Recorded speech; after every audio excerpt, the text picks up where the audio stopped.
अगर आप एक मिडिल क्लास फैमिली से बिलोंग करते हो और अब्रॉड से अपना MBBS कंप्लीट करना चाहते हो तो एजुकेशन लोन के बारे में आपने कभी ना कभी ज़रूर सोचा होगा। अब एजुकेशन लोन क्या होता है, उसका एलिजिबिलिटी क्राइटेरिया होता है, एजुकेशन लोन लेने का प्रोसेस क्या होता है, क्या क्या डॉक्यूमेंट्स रिक्वायर्ड होता है, कोलैटरल कितना चाहिए होता है, इंटरेस्ट रेट कितना लगता है और किस तरीके से आप अपने लोन का रिपेमेंट कर सकते हो। इन्हीं सब चीज़ों के बारे में आज की इस वीडियो में हम लोग डिस्कस करेंगे। और इस वीडियो के आगे के पार्ट में मैं डिस्कस करूंगा कि एजुकेशन लोन से रिलेटेड कुछ कॉमन मिसकंसेप्शंस क्या हैं। यूजुअली क्या होता है कि एजुकेशन लोन से रिलेटेड स्टूडेंट्स के माइंड में एक फेरी टेल जैसा कहानी सेटअप हुआ रहता है, बट इन रियलिटी एक्चुअल में ऐसा बिल्कुल नहीं होता। प्लीज़ इस वीडियो के एंड तक देखना। आई एम श्योर आपको बहुत सारी नई चीज़ें जानने को मिलेगी एजुकेशन लोन के बारे में और आपके कई सारे डाउट्स क्लियर भी हो जाएंगे इस वीडियो के थ्रू। अगर एजुकेशन लोन के बारे में ही मेरा ये वीडियो आपको पसंद आता है तो प्लीज़ मेरे वीडियो को लाइक कर देना। Like target is mentioned here because YouTube algorithm likes it and it will help promote my content to more people.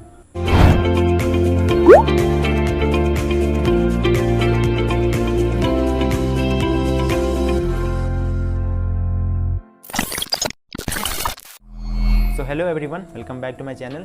My name is Shamim and I am a second year medical student at Kazan State Medical University, Russia. अब आप लोग सोच रहे होंगे कि ये कौन सा लड़का है जो एजुकेशन लोन के बारे में बात कर रहा है। तो मैं आपको बता देना चाहता हूँ कि मैंने अपने सेकंड ईयर के लिए 10.5 लाख का एजुकेशन लोन सैंक्शन कराया है। तो इसी वजह से मुझे एजुकेशन लोन के बारे में एक्सपीरियंस है। वो एक्सपीरियंस मैं आप लोगों को इस वीडियो के थ्रू शेयर करना चाहता हूँ। और इस वीडियो के एंड में मैं आपको कुछ बोनस टिप्स दूंगा, इसका हेल्प लेकर के आप अपने एजुकेशन लोन को ईजिली सैंक्शन करा सकते हो। So please watch this video till the end. तो सबसे पहले बात करते हैं एलिजिबिलिटी क्राइटेरिया के बारे में। और इसमें जो सबसे पहला कंडीशन होता है वो ये होता है कि आपको इंडियन सिटीज़न होना चाहिए होना। दूसरा, आप जिस भी कॉलेज में एडमिशन लेने के लिए लोन ले रहे हो वो कॉलेज NMC और WHO से अप्रूव्ड होना चाहिए। बिना अप्रूवल के आपको लोन नहीं सैंक्शन किया जाएगा। तीसरा, आपका नीट में कम से कम क्वालिफाइंग नंबर्स तो होना ही चाहिए। जितना ज़्यादा आपका नीट में नंबर रहेगा उतना आसानी से आपको लोन सैंक्शन कर दिया जाएगा। ये बैंक्स की पॉलिसी होती है। और चौथा, जिसको काफ़ी लोग इग्नोर कर देते हैं, इसकी इंपॉर्टेंस को समझ नहीं पाते हैं, वो है सिबिल स्कोर। आपके पेरेंट्स का सिबिल स्कोर अच्छा होना चाहिए तभी बैंक्स आपको लोन प्रोवाइड करेगी। तो जिन लोगों को सिबिल स्कोर के बारे में नहीं पता, आप अपने पेरेंट्स के पास जाइए और उनसे पूछिए कि क्या पास्ट में उन्होंने कोई लोन ले रखा था और उसका रिपेमेंट क्या उन्होंने टाइम वाइज कर दिया है। अगर हाँ कर दिया है तो उनका सिबिल स्कोर यूजुअली हाई रहेगा और आपको लोन मिलने में कोई प्रॉब्लम नहीं होगी।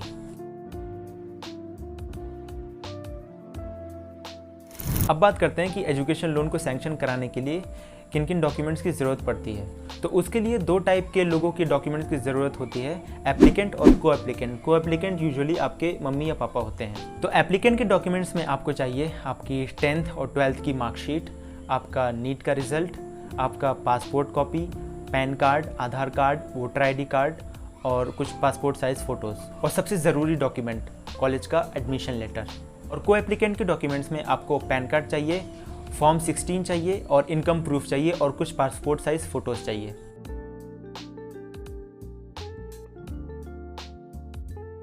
तो अब वीडियो में आगे बढ़ते हुए बात करते हैं कोलैटरल के बारे में। Collateral simply means security. For example, आप बैंक से 1 लाख रुपए का लोन ले रहे हो तो आप अपना कोई भी सामान दोगे जिसकी वैल्यू 1 लाख के बराबर होगी, वो आप बैंक को एज ए सिक्योरिटी दोगे।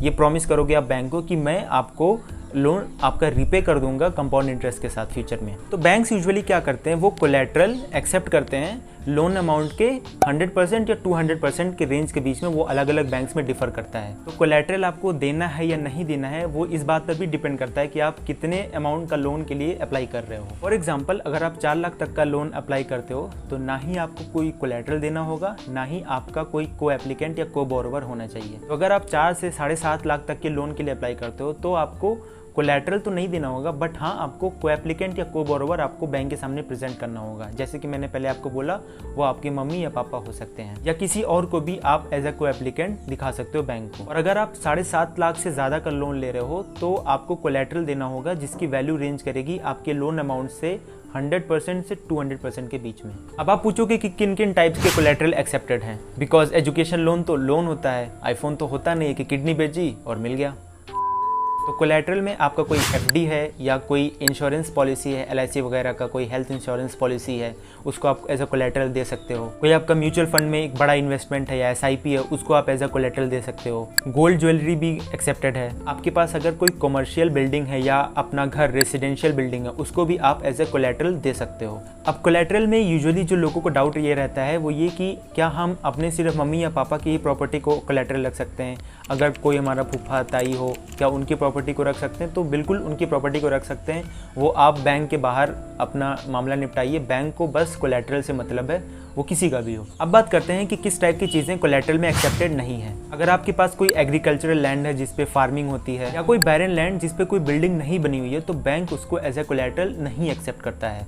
अब कोलैटरल के बारे में मैं एक सबसे इंपॉर्टेंट चीज़ वो ये बता देना चाहता हूँ, वो ये कि जो भी आप बिल्डिंग एज ए कोलैटरल देने वाले हो बैंक को, वो म्युनिसिपल कॉरपोरेशन के अंडर आना चाहिए, तभी बैंक उसको एज अ कोलैटरल एक्सेप्ट करेगा।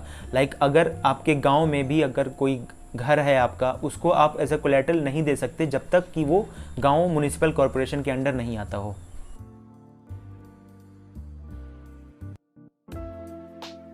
अब बात करते हैं सबसे डेंजरस चीज़ के बारे में, वो है इंटरेस्ट रेट। तो गूगल पे अगर आप टाइप करोगे एजुकेशन लोन, तो आपको जो इंटरेस्ट रेट दिखाए जाते हैं 8%, 8.5%, यूजुअली उतने होते नहीं हैं। और interest rate usually loan amount पर भी डिपेंड करता है। अगर आप कम अमाउंट का लोन लेते हो तो कम इंटरेस्ट लगेगा, ज़्यादा अमाउंट का लोन लेते हो तो ज़्यादा इंटरेस्ट चार्ज लगेगा। और इंटरेस्ट रेट के बारे में एक और इम्पॉर्टेंट बात मैं बता देना चाहता हूँ, जो कि आपको गूगल पे कहीं देखने को नहीं मिलेगा, वो ये कि आप अपने इंटरेस्ट रेट को बार्गेन करा सकते हो बैंक में जा करके, अगर आपकी पहचान बैंक में अच्छी है तो ये एक प्रो टिप है, आप ज़रूर याद रखना। यूजुअली क्या होता है कि अगर आप कम अमाउंट के लोन के लिए अप्लाई करते हो, लाइक अप टू 7.5 लाख तक के लोन के लिए अप्लाई करते हो, तो बैंक आपको कम इंटरेस्ट रेट पे लोन आपका सैंक्शन कर देता है, रेंजिंग बिटवीन 8 to 9%। अगर आप 7.5 लाख से ज़्यादा का लोन के लिए अप्लाई करते हो तो यहाँ पे दिक्कत स्टार्ट होता है, और आपका इंटरेस्ट रेट जो चार्ज किया जाएगा वो होगा 9.5% से 11% के बीच में। ये गवर्नमेंट बैंक्स की बात है, प्राइवेट बैंक्स तो और भी ज़्यादा लेते हैं। उनका इंटरेस्ट रेट ही स्टार्ट होता है 11% to 13% के बीच में।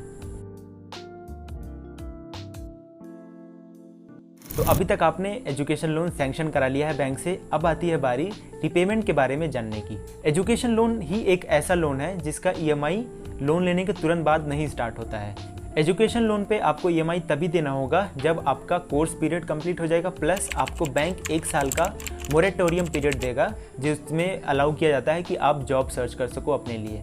फॉर एग्जांपल, अगर आपका कोर्स 5 साल का है तो आपको 5 साल का टाइम दिया जाएगा, प्लस 1 साल का और मोरेटोरियम पीरियड दिया जाएगा। इन टोटल आपको ईएमआई जो पे करना होगा वो 6 साल के बाद ही पे करना होगा। अब आप ये पूछोगे कि लोन का रिपेमेंट कितने सालों में करना है, तो यूजुअली आपको बैंक 7 से 8 साल अलाउ करता है। आप थोड़ा सा बार्गेन करोगे तो आपको 10 ईयर्स तक का भी रिपेमेंट पीरियड देगा। गूगल पे तो 15 ईयर्स भी बताया जाता है, बट 15 ईयर्स इम्पॉसिबल है। आप किसी लोकल बैंक मैनेजर से बात करके, वो हायर अथॉरिटी ही परमिशन देगा। यूजुअली आपको ज़्यादा से ज़्यादा 7 से 10 साल तक का रिपेमेंट पीरियड दिया जाएगा। डिस्क्रिप्शन में मैंने ईएमआई कैलकुलेटर का एक लिंक दिया है, उस पर जाना, आप क्लिक करना, आप अपने लोन का अमाउंट डालना, आपका जो कोर्स का पीरियड है 4 या 5 साल वो डालना, मोरेटोरियम पीरियड डालना और इंटरेस्ट रेट डालना। वो आपको एग्जैक्ट कैलकुलेट करके बता देगा कि आपको जब रिपेमेंट करने का बारी आएगा तो मंथली इंस्टॉलमेंट ईएमआई कितना होगा आपका।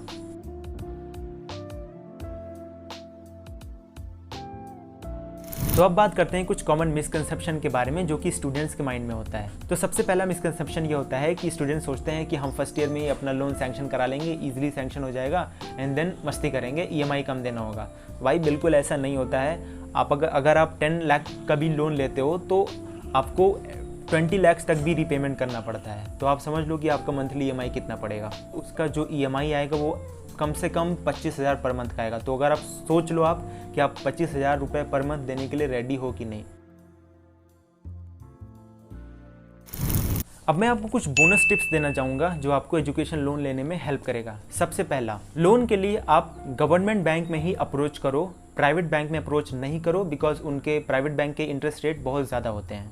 दूसरा, लोन के लिए भी आप उसी बैंक में अप्रोच करो जिसमें आपका या आपके पापा का एक अच्छा खासा बैंक अकाउंट ऑलरेडी चल रहा हो, ट्रांजैक्शन हिस्ट्री हो, ताकि उसमें सिबिल स्कोर ज़्यादा होगा आपका, तो लोन आसानी से इशू हो जाएगा। तीसरा, अगर आप अब्रॉड से एमबीबीएस करने जा रहे हो तो यूजुअली आपका कोर्स जो ड्यूरेशन होता है वो 5 से 6 साल तक वेरी करता है। तो आप कोशिश ये करो कि आप लोन 3rd ईयर से लो। उससे क्या होता है कि इंटरेस्ट आपका काफ़ी कम हो जाता है, जिससे आपको EMI कम देना पड़ेगा फ्यूचर में। चौथा और सबसे मोस्ट इम्पॉर्टेंट बात, जो कि आपको गूगल पे भी कहीं देखने को नहीं मिलेगा, वो ये कि आप जब भी बैंक में जाओ एजुकेशन लोन को लेने के लिए, लाइक अगर कोई हायर पोस्ट का अथॉरिटी बैंक मैनेजर को रेफ़र कर देता है आपका नाम, उसके बाद आप जाते हो, तो आपको लोन लेने में ज़्यादा आसानी होगा, बिकॉज वो आपका काम ईजिली करवा देगा। So that's it for today's video. उम्मीद करता हूँ कि आपको एजुकेशन लोन के बारे में काफ़ी नई चीज़ें और जानने को मिली होंगी। अगर आपको मेरा वीडियो पसंद आया हो तो लाइक बटन को भाई मारो मुझे मारो। और अगर आप मेरे चैनल को सपोर्ट करना चाहते हो तो रेड वाले सब्सक्राइब बटन को प्लीज़ दबा देना, सब्सक्राइबर काउंट बढ़ा दो। मिलता हूँ आपसे अगले वीडियो में, तब तक के लिए take care, keep studying and bye bye. It's hard to breathe, but that's alright. Hush.